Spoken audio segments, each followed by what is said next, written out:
Bismillahirrahmanirrahim. Assalamualaikum warahmatullahi wabarakatuh.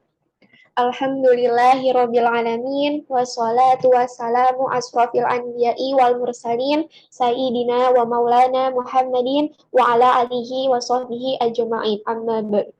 Pertama-tama, marilah kita panjatkan puji syukur kehadirat Allah Subhanahu wa Ta'ala yang telah memberikan rahmat sehingga kita bisa berkumpul dan melakukan presentasi pada siang hari ini. Salawat serta salam. Marilah kita panjatkan kepada junjungan kita Nabi Muhammad SAW yang telah membawa kita dari zaman jahiliyah menuju zaman yang terang benderang seperti ini.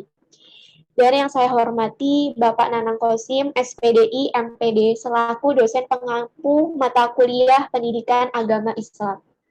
Perkenankanlah saya sebagai moderator pada presentasi kelompok 4 kali ini.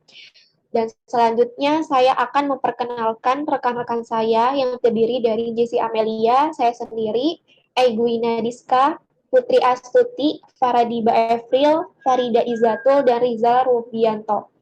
Izinkan kami untuk mempresentasikan materi memahami agama sebagai moral, akhlak mulia dalam kehidupan. Next. Selanjutnya, yang pertama di sini ada materi akhlak yang akan dibawakan oleh rekan saya, Rizal. Kepadanya saya persilahkan. Bismillahirrahmanirrahim. Memahami agama sebagai moral akhlak mulia dalam kehidupan. Yang pertama adalah akhlak. Kata akhlak berasal dari bahasa Arab yaitu akhlak yang berarti tabiat, perangai, tingkah laku, kebiasaan, kelakuan. Menurut istilah, akhlak ialah sifat yang tertanam di dalam diri seseorang manusia yang bisa mengeluarkan suatu dengan senang dan mudah tanpa adanya suatu pemikiran dan paksaan. Dari pengertian akhlak di atas, seseorang dapat dikatakan bahwa dia berakhlak jika hal tersebut timbul dalam dirinya sendiri yang didukung oleh motivasinya tanpa ada unsur paksaan dan pertimbangan yang panjang.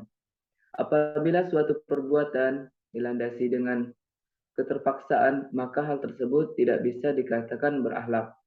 Berkaitan dengan akhlak, terdapat ilmu akhlak, yaitu suatu ilmu yang sistematik tentang tabiat dan pengertian baik buruk. Seharusnya benar, salah, dan sebagainya tentang prinsip umum dan dapat diterapkan terhadap suatu. Adapun pendidikan akhlak adalah pendidikan seseorang untuk berakhlak baik dengan membiasakan seseorang untuk bersifat baik dan mulia, seperti jujur, ikhlas, suka bekerja, bersih, berani mengatakan kebenaran, bertanggung jawab pada diri sendiri, dan lain sebagainya. Dalil-dalil yang berkenaan dengan akhlak dalam Al-Quran, surat Al-Qalam ayat 4, yaitu yang artinya, dan sesungguhnya kamu Muhammad benar-benar berbudi pekerti yang agung. Dari ayat di atas dapat kita simpulkan bahwa Nabi Muhammad SAW merupakan suri tauladan yang paling baik dalam berakhlak yang baik. Karena akhlak yang baik tidak cukup apabila dipelajari hanya dengan membaca, namun dibutuhkan juga seseorang yang menjadi teladan sehingga kita terdorong atau menjadi motivasi kita untuk berbuat yang baik. Nabi Muhammad SAW diutus ke dunia ini untuk memperbaiki dan menyempurnakan akhlak. Next.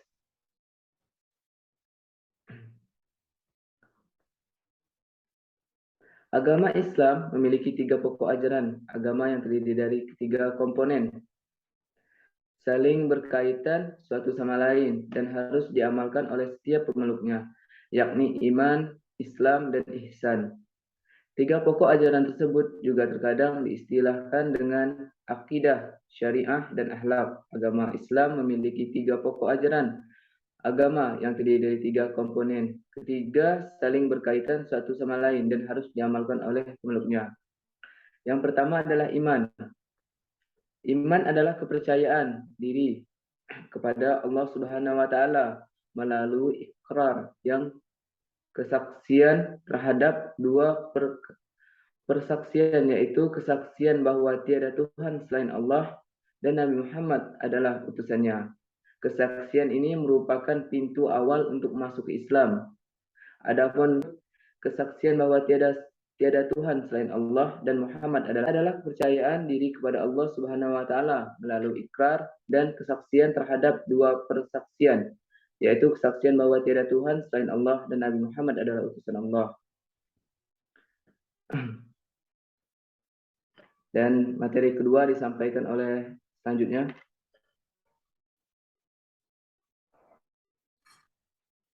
Yang kedua ada Islam. Islam adalah penyerahan diri kepada Allah Subhanahu wa taala. Penyerahan diri tersebut teraktualisasi dalam kepatuhan dan ketaatan untuk menjalankan apa yang diperintahkan dan menjauhi segala larangannya. Rukun Islam yaitu iman kepada Allah, iman kepada malaikat, iman kepada Rasul, iman kepada kitab-kitab, iman kepada hari akhir, dan iman kepada qada dan qadar. Islam adalah penyebaran diri kepada Allah Subhanahu wa taala. Yang ketiga ada ihsan. Ihsan berasal dari kata ahsana yuhsinu ihsan yang mengandung arti berbuat baik, saleh, dan bagus. Menurut istilah seperti yang dikemukakan dalam hadis Nabi, ihsan berarti meyakini dan merasakan bahwa Allah senantiasa mengawasi dan memperhatikan segala aktivitas dalam kehidupan. Segala ketika beribadah kepada Allah seakan-akan ia melihat dan dilihat olehnya. Next. Ihsan dalam pandangan tasawuf merupakan posisi mulia dan derajat tertinggi yang dicapai oleh seseorang mukmin ketika telah sampai pada kesempurnaan iman dan Islam.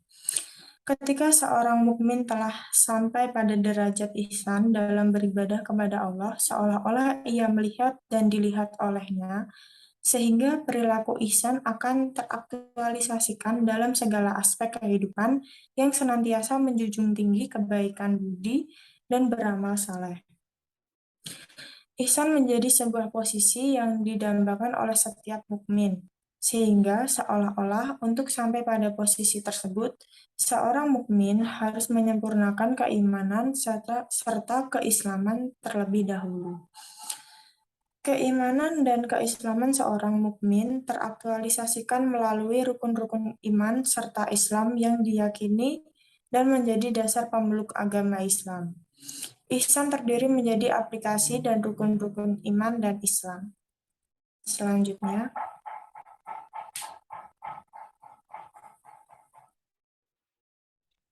ibadah.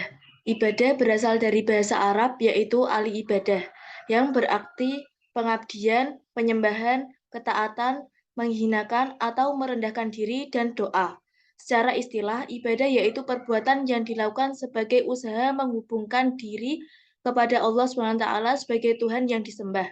Ibadah merupakan salah satu tujuan penciptaan manusia, dan untuk merealisasikan tujuan tersebut, diutuslah para rasul dan kitab-kitab diturunkan. Orang yang betul-betul beriman kepada Allah Ta'ala tentu akan berlomba-lomba dalam beribadah kepada Allah Ta'ala. Akan tetapi, karena ketidaktahuan tentang pengertian atau jenis-jenis ibadah, sebagian mereka hanya fokus terhadap ibadah tertentu saja, misalnya sholat, zakat, atau puasa. Setiap muslim tidak hanya dituntut untuk beriman, tetapi juga dituntut untuk beramal soleh. Karena Islam adalah agama amal, bukan hanya keyakinan, ia tidak hanya terpaku pada keimanan semata, melainkan juga pada amal perbuatan yang nyata. Islam adalah agama yang dinamis dan menyeluruh. Dalam Islam, keimanan harus diwujudkan dalam bentuk amal yang nyata, yaitu amal soleh yang dilakukan karena Allah. Fungsi agama dalam kehidupan. Yang pertama, Islam berfungsi sebagai tuntunan bagi manusia agar memiliki al-akhlak al-karimah, perangai yang mulia dan terpuji. Rasulullah SAW bersabda, "Sesungguhnya saya diutus hanya untuk menyempurnakan akhlak mulia." Al-akhlak al-karimah harus kita lakukan, baik yang berhubungan dengan Allah maupun yang berhubungan dengan sesama manusia dan alam di sekeliling kita. Al-Quran dan hadis serta hasil ijtihad para ulama memberikan tuntunan kepada kita bagaimana kita melaksanakan ibadah mahdah atau ibadah murni, seperti sholat, puasa, dan haji secara baik dan benar. Ketiga sumber Islam ini juga mengajarkan bagaimana kita dapat berinteraksi sosial dengan santun dan beradab. Dengan demikian, apabila ada satu pandangan keagamaan atau tindakan tertentu yang cenderung meninggalkan atau menyampingkan unsur al-akhlak al-karimah, seperti kekerasan, pemaksaan kehendak, dan ujaran kebencian, maka kita bisa memastikan bahwa pandangan atau tindakan tersebut bukanlah dari Islam, melainkan merupakan kesalahpahaman terhadap ajaran Islam. Yang kedua, agama Islam berfungsi sebagai jalan untuk menggapai kemaslahatan, ketenangan, dan kedamaian serta keselamatan baik di dunia maupun di akhirat. Semua ajaran Islam bertujuan untuk menciptakan kondisi dan situasi semacam itu. Tak satupun ajaran dari Islam, baik perintah maupun larangan, yang bertujuan untuk menciptakan kerusakan di muka bumi ini atau kesengsaraan di akhirat nanti. Allah Subhanahu wa taala berfirman, "Dan janganlah kamu berbuat kerusakan di bumi setelah diciptakan dengan baik. Berdoalah kepadanya dengan rasa takut dan penuh harap. Sesungguhnya rahmat Allah sangat dekat kepada orang yang berbuat kebaikan." Quran Surat Al-A'raf. Fungsi agama dalam kehidupan yang ketiga yaitu Islam mengandung ajaran-ajaran yang moderat, seimbang dan lurus atau al-din al-qayyim. Islam menyeimbangkan antara urusan dunia dan akhirat. Allah berfirman, "Dan carilah pahala negeri akhirat dengan apa yang telah dianugerahkan Allah kepadamu. Tetapi janganlah kamu lupakan bagianmu di dunia dan berbuat baiklah kepada orang lain sebagaimana Allah telah berbuat baik kepadamu. Dan janganlah kamu berbuat kerusakan di bumi. Sungguh Allah tidak menyukai orang yang berbuat kerusakan." Quran Surat Al-Qasas. Berdasarkan sifatnya yang moderat, Islam tidak mengajarkan sikap ekstrim dalam bentuk dan dalam bidang apapun.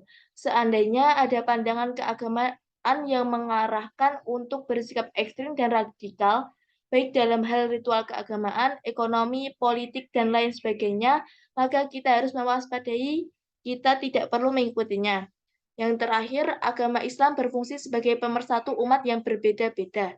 Agama Islam mengajarkan bagaimana berperilaku dan bersikap secara baik terhadap orang-orang yang berbeda-beda. Pemersatuan umat yang beragam ini telah dipraktikkan Nabi setelah memasuki kota Madinah tahun 622 Hijriah dengan membuat Piagam Madinah yang mempersatukan umat Islam secara internal dan antara umat Islam dan umat-umat lain yang ada di sana, khususnya Yahudi dan Nasrani. Atas dasar hal tersebut, apabila ada pandangan, sikap, dan perilaku seseorang yang cenderung memecah belah umat, bahkan menimbulkan konflik horizontal, kita harus bersikap waspada, tidak perlu kita ikuti karena agama tidak mengajarkan hal itu. Agama Islam berfungsi sebagai pemersatu umat yang berbeda-beda. Argumen tentang karakteristik insan kamil. Insan kamil berasal dari bahasa Arab, yaitu dari dua kata, insan dan kamil. Secara harfiah, insan berarti manusia, dan kamil berarti yang sempurna. Dengan demikian, insan kamil berarti manusia yang sempurna. Menurut Saliba, sebagaimana dikutip Nata 2003, bahwa kata insan menunjukkan pada sesuatu yang secara khusus digunakan untuk arti manusia dari segi sifatnya, bukan fisiknya. Insan kamil lebih ditekankan pada manusia yang sempurna dari segi insaniahnya, atau segi potensi intelektual, rohaniah, dan lainnya itu. Insan kamil juga berarti manusia yang sehat dan terbina potensi rohaniahnya sehingga dapat berfungsi secara optimal dan dapat berhubungan dengan Allah dan dengan makhluk lainnya secara benar menurut akhlak Islami. Manusia yang selamat rohaniahnya itulah yang diharapkan dari manusia insan kamil. Manusia yang demikian inilah yang akan selamat hidupnya di dunia dan akhirat. Insan kamil berasal dari bahasa Arab, yaitu dari dua kata, yaitu insan dan kamil. Insan kamil lebih ditekankan pada manusia yang sempurna dari segi insaninya atau segi potensi intelektualnya, rohaniahnya, dan lainnya itu. Insan kamil juga berarti manusia yang sehat dan terbina potensi rohaniahnya, sehingga dapat berfungsi secara optimal dan dapat berhubungan dengan Allah dan dengan makhluk lainnya secara benar menurut akhlak Islam. Manusia yang selamat rohaniahnya yang diharapkan dari insan kamil itu. Manusia yang demikian inilah yang akan selamat hidupnya di dunia dan di akhirat. Next. Selanjutnya ada ciri-ciri insan kamil. Yang pertama yaitu berfungsinya akal secara optimal. Yang kedua berfungsi intuisinya. Yang ketiga mampu menciptakan budaya. Yang keempat menghiasi diri dengan sifat-sifat ketuhanan. Yang kelima berakhlak mulia. Dan yang keenam